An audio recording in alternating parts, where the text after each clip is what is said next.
Today on Inquirer, 4 more individuals allegedly part of the attack team that killed Negros Oriental Governor Degamo surrender. Sunken oil tanker that caused oil spill found off Oriental Mindoro. 191 people sick due to oil spill. Pag-asa declares start of dry season. And Ginebra Guard LA Tenorio diagnosed with stage 3 colon cancer.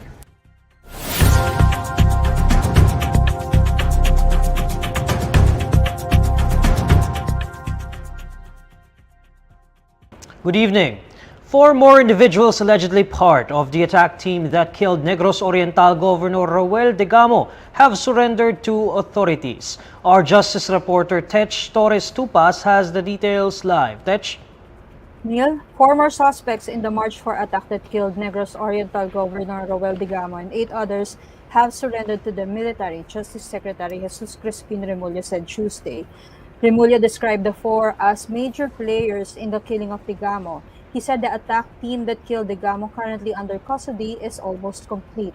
With the surrender of the 4, he said authorities are now looking for 2 to 3 more persons that are actually involved in the planning. The 4 are former soldiers whose surrender was facilitated by an active military man.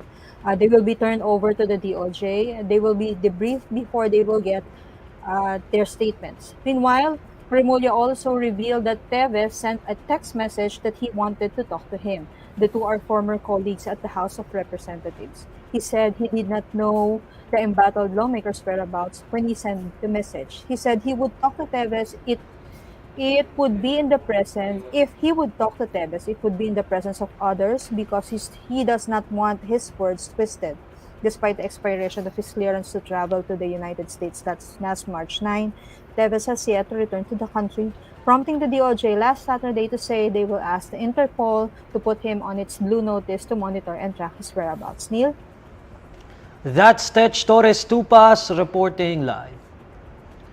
The House of Representatives Committee on Ethics and Privileges wraps up its inquiry on the expired travel authority and continued absence of Negros Oriental 3rd District Representative Arnolfo Teves Jr. According to Committee Chairperson Filimon Espares, the panel has reached a decision on Teves' absence, but they are not at liberty to discuss the recommendation. Espares says the panel's decision on Teves was unanimous and should be forwarded to the plenary first. On Monday, the House Committee issued a 24-hour ultimatum for Teves to report to work as his travel authority had long expired.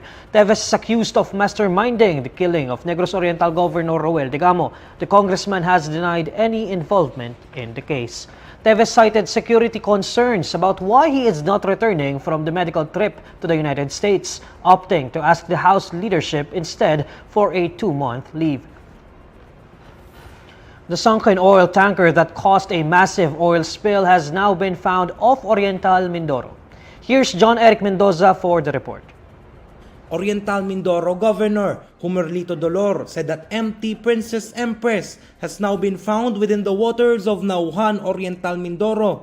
Dolor said that the vessel was found by a remote operating vehicle of a Japanese vessel. The massive oil spill ensued after the vessel, which carried 800,000 liters of industrial fuel oil, sank on February 28 in Nauhan, Oriental Mindoro after having an engine trouble due to rough sea condition. The spillage reached as far as Verde Island in Batangas, but the Philippine Coast Guard said traces of oil spill in the waters of Verde Island are almost gone. PCG spokesperson Rear Admiral Armando Balilo said this was observed by their air surveillance on the area on Monday. But as of Tuesday, 6 a.m., the areas of Barangay San Agapito and Barangay San Andres also had no traces of the new oil spill, according to PCG Batangas Station Commander Captain Victorino Acosta. As of Monday evening, the Coast Guard team collected 162 liters of oily water mixture and 4 sacks of oil-contaminated debris. This is John Eric Mendoza for INQUIRER.net. Department of Health reports on Tuesday that the oil spill off Oriental Mindoro has so far made 191 residents sick. In a media forum, DOH officer in charge Maria Rosario Vergeres says there are now a total of 191 persons who exhibited symptoms due to the oil spill. However, she says 101 of these cases have already recovered from their symptoms. The DOH official also notes only one resident needed hospitalization due to shortness of breath during the first week of the oil spill. Vergeres gave assurance that their monitoring continues and that air and water sampling have been conducted. So sa ngayon po, patuloy po ang ating pakikipag-ugnayan sa local government at iba't ibang ahensya. We were already able to conduct air quality monitoring. Nagkaroon na rin po ng water sampling. Nagkaroon na rin po ng mga analysis, no, ng mga nakukuha natin from the disposal or collection of this oil from the shoreline. So ito po lahat, ginagamit natin ang mga resulta na ito kapag lumabas na para mas mapaigting pa ho natin ang response at pagprotekta sa ating komunidad laban sa mga health effects nitong oil spill na to. Senator Robin Padilla will push for amending the political provisions of the 1987 Constitution in 2024, a year ahead of the 2025 midterm elections. In a television interview, the senator was asked whether or not he's prioritizing amending the political structure, to which Padilla responded that he will, quote, push for it in 2024 for the 2025 elections. Currently, Padilla is focusing on changing the charter's economic provisions. He also keeping mum on what transpired during an all-senators caucus on Monday, lest be called a neophyte again. Padilla says only Senate President Juan Miguel Zubiri is authorized to give a statement on the executive session. Padilla only hinted at a, quote, passionate exchange of views on the charter change issue during the caucus. Meanwhile, when asked if he's eyeing for the vice presidential seat, Padilla responded no, saying he is not a leader but a follower. Though the senator said he might run for a second term in the Senate if the government's political structure changes. Padilla, along with his party, the Partido Demokratiko Pilipino Lakas ng Bayan or PDP Laban, wants a federal form of government in the country. Next on Inquirer today. Senator Risa Hontiveros says Malacanang should break silence on government-sponsored sugar smuggling. Pag-asa declares start of dry season. And Hinebra-Guard LA Tenorio diagnosed with stage 3 colon cancer. This is Inquirer Today. We'll be back shortly.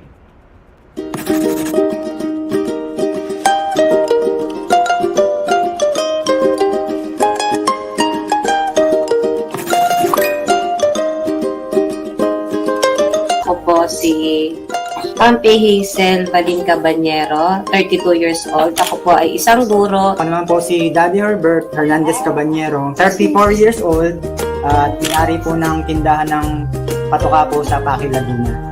Amin pong mga anak, si Kuya Maclean Hurst P. Cabanyero, 6 years old. Ang birthday po niya ay January 27, 2017.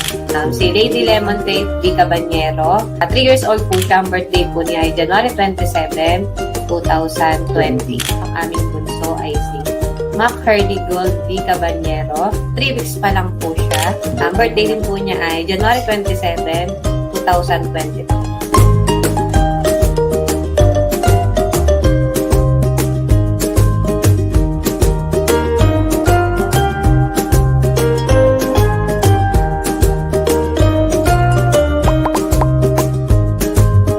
April 16, 2016 po kami kinasal ni Mrs. Siguro po si Kuya ay wedding baby po. Tapos si Ate Lemon naman po ay anniversary baby.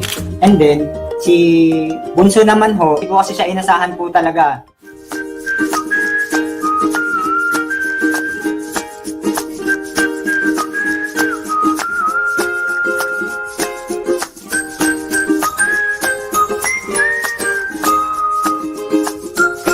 Umaga nun, sinelebrate na namin yung birthday ni Kuya. Sa school, kasi sabi niya, January 26, manganganak ka bukas. I-celebrate na natin yung birthday ko bukas sa school kasama si Lemon. Kasi sa hapon, lalabas na si baby. Happy birthday! Happy birthday! Happy birthday!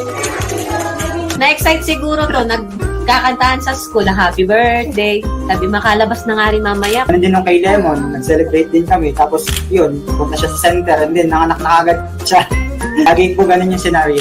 For the advantages, siguro isang pagod ng pag-aasikaso ng birthday. Kasi kung 3 iba-ibang araw, edi ang daming pagod. Isang invite ng mga friends, saka ng mga relatives, saka yung mga kakilala. Hindi ka na mahihirapan pa mag-invite ng halimbawa, magkakaiba pa yung birthday. Ito isang invite lang, isang abala kumbaga.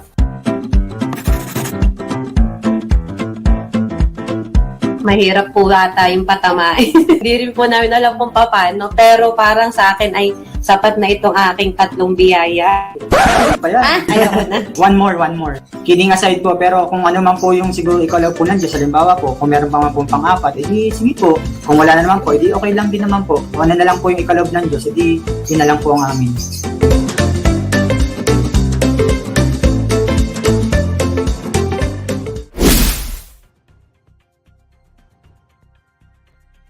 The northeast monsoon or amihan has ended, marking the start of the dry and warm season.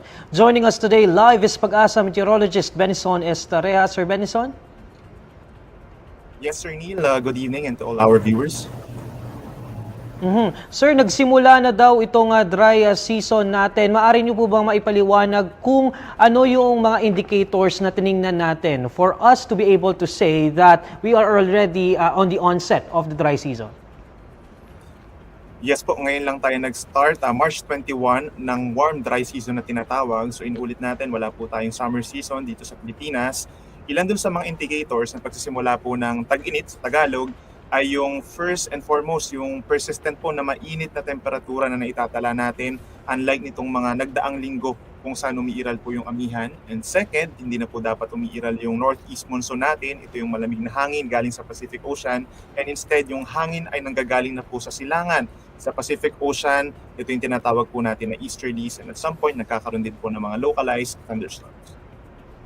Benison, when we say we are already in the dry season, are we expecting temperature to rise up, particularly in certain areas of the country? And when are we expecting to feel itong epekto ng mainit na panahon?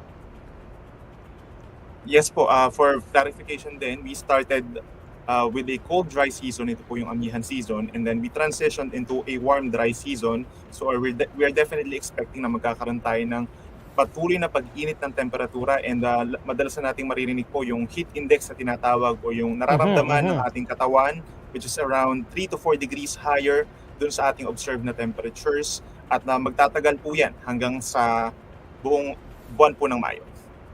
Ano-ano mga areas, Benison, itong tinitingnan natin na usually talagang mainit yung panahon? The entire country po is affected with higher than normal temperatures or higher than the usual temperatures.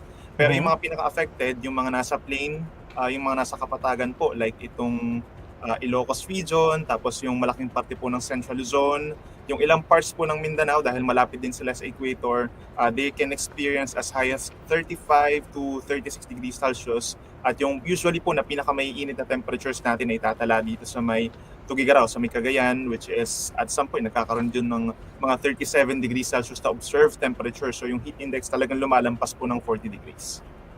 Benison, please correct me if I'm wrong, but from my understanding, just because we are in the dry season, that does not mean na hindi na tayo vulnerable dito sa mga bagyo. Tama ba yun?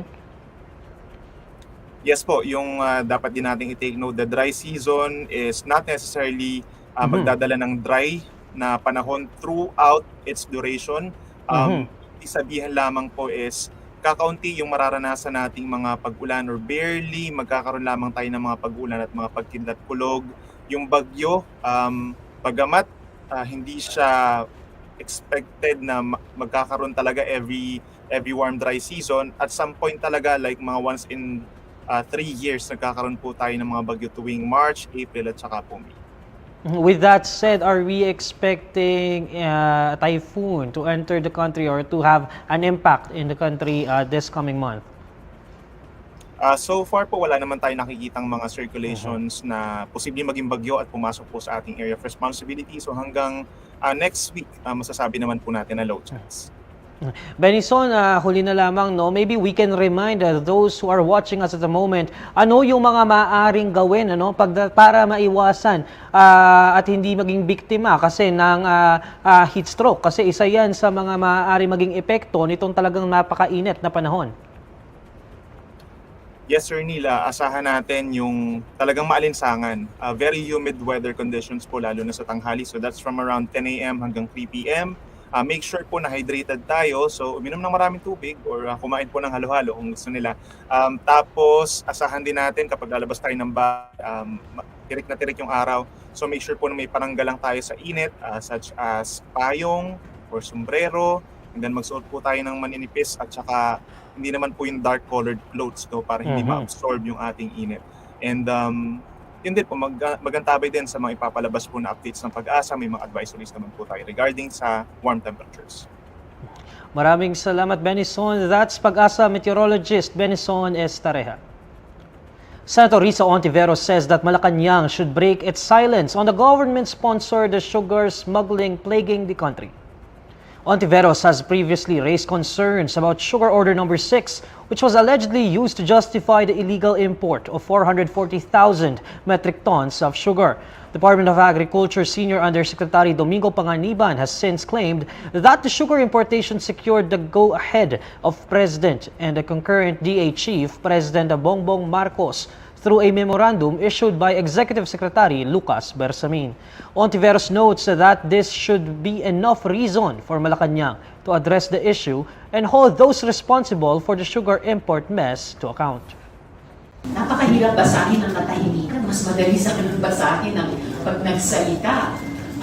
So I think it's well past the time na manahimik lamang ang palasyo, lalo na sa kabila ng hindi nadawit ang pangalan ng highest office at ang pangalan ng highest official sa pagdadahilan at pag-justify nitong sugar import fiasco 2.0 na. The Philippines was a less happier country in 2022 as it moved down from the 60th to 76th rank in the annual survey that measures the level of happiness of people across the globe. According to the World Happiness Report 2023, the country was 76th among 137 countries. The Philippines scored 5.523 in 2023, a decline from 5.904 score in the previous year. The report said the rankings were based on the life evaluations from 2020 to 2022. Some 1,000 respondents per country were asked to evaluate their current life by using the image of a ladder. The rating of 10 is equivalent to the best possible life from their perspective, while 0 was the worst. But according to the report, there was no survey information in the Philippines for 2022, so the country's average score was based on the 2020 and 2021 polls. The World Happiness Report is published by the Sustainable Development Solutions Network through the Gallup World Poll data. Barangay Ginebra star L.A. Tenorio has been diagnosed with stage 3 colon cancer. For the details, Melo Fuertes is reporting live. Melo? PBA legend and Barangay Ginebra star L.A. Tenorio revealed on Tuesday afternoon that he has been diagnosed with stage 3 colon cancer. Tenorio had already been ruled out for the remainder of the PBA Governor's Cup last March 1, initially due to a growing injury. But in a statement released on the PBA website, Tenorio revealed the real reason for his sudden absence. Tenorio stated that he is fighting stage 3 colon cancer after initial testings were held 3 weeks ago. He, however, clarified that he has already completed his surgery. The 36-year-old holds the PBA record for consecutive games played at 744. His impressive streak that began in 2006 ended on March 1 in a 112-107 Ginebra win over Meralco. Tenorio cleared that he has no plans to retire despite his health status, as he vowed to come back better than ever. The Gin King last played last month, scoring 8 points and grabbing 2 rebounds in close to 15 minutes of action in a 119-93 whipping of Blackwater.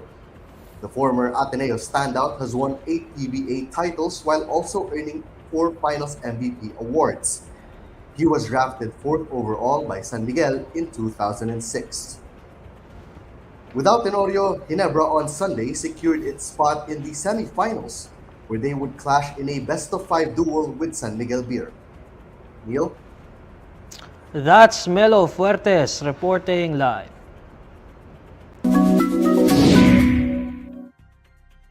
Alamin naman natin ang mainit na balita sa mundo ng showbiz kasama si Irvin Santiago ng Bandera. Irvin? Hi Neil at sa lahat ng mga kabandera natin all over the universe. Ito na ang latest Bandera Chika. It's a prank! Yes mga kamarites, na biktima nga ng nakakalokang prank ang actor-dancer na si Nico Natividad ng mismo mga co-stars niya sa pelikulang Working Boys 2.